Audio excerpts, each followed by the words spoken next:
Praise the Lord. இன்றைய நாளிலும் கூட ஆண்டவர் நம்மளோடு இடைபடுகிற வசனம் மத்தேயு 27ஆம் அதிகாரம் 29ஆம் 30ஆம் வசனம். முள்ளுகளால் ஒரு முடியை பின்னி அவர் சிரசின் மேல் வைத்து அவர் வலது கையில் ஒரு கோலை கொடுத்து அவர் முன்பாக முழங்காற்படியிட்டு, யூதருடைய ராஜாவே வாழ்க என்று அவரை பரியாசம் பண்ணி அவர் மேல் துப்பி அந்த கோலை எடுத்து அவரை சிரசில் அடித்தார்கள். பாருங்க, ஒரு முள் முடியை அன்றைய சிரசில் வைத்து அவர் கையில் ஒரு கோலை கொடுத்து அவர் முன்னாடி நின்று, நீ தான் யூதருடைய ராஜாவா அப்படின்னு சொல்லி கிண்டல் பண்ணி பரியாசம் பண்ணி அவர் மேல் துப்பி அதுக்கப்புறமா அந்த கோல் எடுத்து அவரை அடிக்கிறாங்க.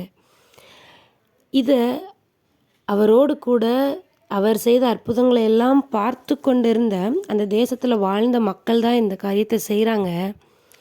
அப்போ ஆண்டவர் எப்படி இருக்கிறாரு? அமைதியாக இருக்கிறார். அவரால் முடியுமா முடியாதா?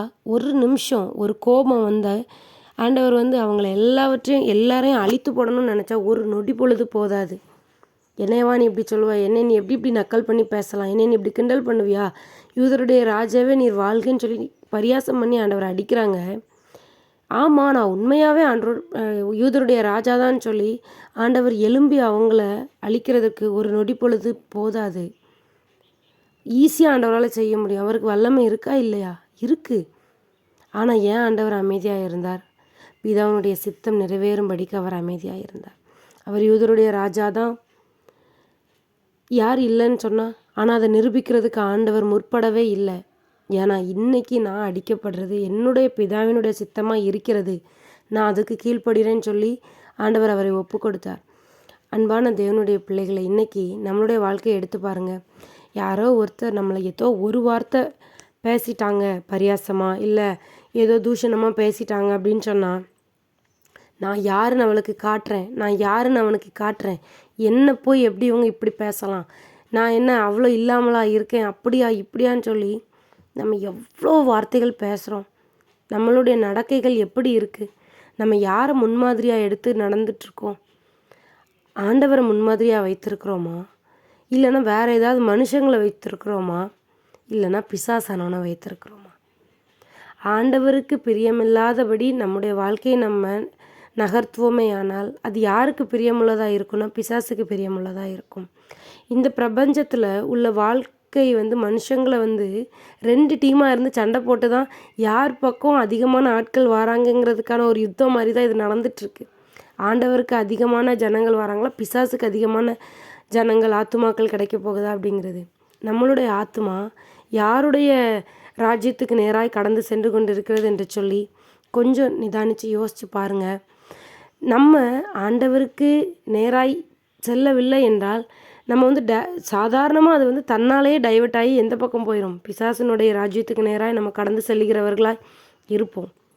அதனால் அவர் துப்புனாங்க, தலையில் அடித்தாங்க. நம்மளை இன்றைக்கி யாரும் அப்படிலாம் செய்கிறது இல்லையே. நம்மளை யாராவது துப்புறாங்களா? அந்தளவுக்கு நம்ம நிந்தனை அனுபவிக்கிறோமா? இல்லையே. ஆண்டவர் அனுபவித்ததை வச்சு நம்ம அனுபவிக்கிற நிந்தனையை கம்பேர் பண்ணி பார்த்தோன்னா இதெல்லாம் ஒரு பொருட்டே கிடையாது. அதனால் நான் மட்டும்தான் இப்படி இருக்கணுமா? நம்ம அதிக நேரத்தில் அப்படி நினைக்கிறது உண்டு. நான் மட்டும்தான் கஷ்டத்தை அனுபவிச்சுக்கிட்டே இருக்கணுமா? ஏன் அவங்களாம் அப்படி இல்லையே, இவங்களாம் இப்படி இல்லையே? மனுஷகுமாரன் மட்டும்தான் அடிக்கப்படும்படி ஒப்பு கொடுக்கப்பட்டார்.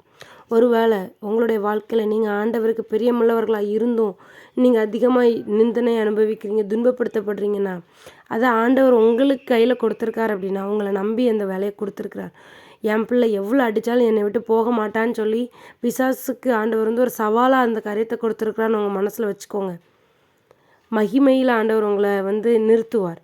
நீங்கள் படுற எந்த ஒரு கஷ்டத்துக்கும் பலன் இல்லாமல் இருக்காது. அதனால் நீங்கள் ரொம்ப நான் ஒடுக்கப்படுறேன், அவமானப்படுத்தப்படுறேன்னு வருத்தப்படாதீங்க. அவரும் ஆண்டவர் ஒடுக்கப்பட்டார். எத்தனையோ பேர் இருந்தோம். ஏன் ஆண்டவர் மனுஷகுமாரன் அடிக்கப்பட்டார்? அந்த ஒரு ஆள் ஏன் அடிக்கப்பட்டார்? ஏன்னா அவர் கீழ்ப்படுதல் உள்ளவராக இருந்தார். கீழ்ப்படுதல் மட்டும் இல்லை, ஆண்டவருக்கு ஏற்ற மகனாக அவர் இருந்ததுனால அவரிடத்துல அவர் அந்த பொறுப்பை கொடுக்க முடிஞ்சிச்சு. இன்றைக்கி நம்மளும் ஆண்டவருக்காக கஷ்டப்படுறோன்னு சொன்னால் பார்த்துக்கிட்டு ஆண்டவர் சும்மா இருக்கவே மாட்டார். அதை மனசில் வச்சுக்கோங்க. எத்தனையோ பேர் வந்து சொல்லலாம், நீ ஆண்டவருக்காக இவ்வளோ நின்னியே, இன்னைக்கு நீ எப்படி இருக்கிற, நீ கஷ்டப்படுறதானே, துன்மார்க்கமாக அலைகிறவங்களாம் நல்லா இருக்கிறாங்களேன்னு சொல்லி இந்த மாதிரி வார்த்தைகளெல்லாம் கேட்கும் பொழுது நமக்கே ஒரு மனமடிவு உண்டாகும். அந்த மாதிரி சோர்ந்து போயிடாதீங்க. ஆண்டவருக்குள்ளே முடிவு பரியந்தம் நிலைத்து நில்லுங்க. ஆண்டவர் உங்களுக்கான மகிமையை நிச்சயமாய் உங்களுக்கு தருவார். நீங்கள் இன்றைக்கி படுற கஷ்டங்களை பார்த்து அதில் சோர்ந்து இதிலே நின்றுட்டீங்கன்னு சொன்னால், இன்னும் இதை நீங்கள் கடந்து வந்தால் தான் உங்களுக்கு ஆண்டவர் வைத்திருக்கிற அந்த ஆசீர்வாதத்தை நீங்கள் சுதந்திரித்து கொள்ள முடியும். அந்த மேன்மை நீங்கள் பார்க்க முடியும். அந்த மேன்மை நீங்கள் பார்க்கும் பொழுது ஆண்டவருக்கு வந்து நன்றி சொல்கிறதுக்கு உங்கள் இருதயம் அவ்வளோ கலிகூணும். ஐயோ, நான் இவ்வளோ கஷ்டப்பட்டு இவ்வளோ பெரிய நன்மைக்காகவா அப்படின்னு சொல்லி நீங்கள் தினம் தினம் ஆண்டவருக்கு நன்றி செலுத்துகிறதற்கு ஏதுவான ஒரு பெரிய ஆசீர்வாதத்தை ஆண்டவர் உங்களுக்கு கட்டளிடுவார். அதனால் விசுவாசம் உள்ளவர்களாக இருங்கள், கீழ்ப்படுதல் உள்ளவர்களாக இருங்கள். யார் என்ன பரியாசம் பண்ணினாலும், என்ன நிந்தித்தாலும் அவர் சகித்தது போல் நீங்களும் சகிங்க. அவரை போலவே வாழ்கிற, அவருக்காகவே வாழ்கிற அவருடைய பிள்ளைகளை அவர் ஒரு நாளும் கைவிடுகிற தேவன் இல்லை. அதனால் எந்த ஒரு கலக்கமும் உங்களுக்கு வேண்டாம்.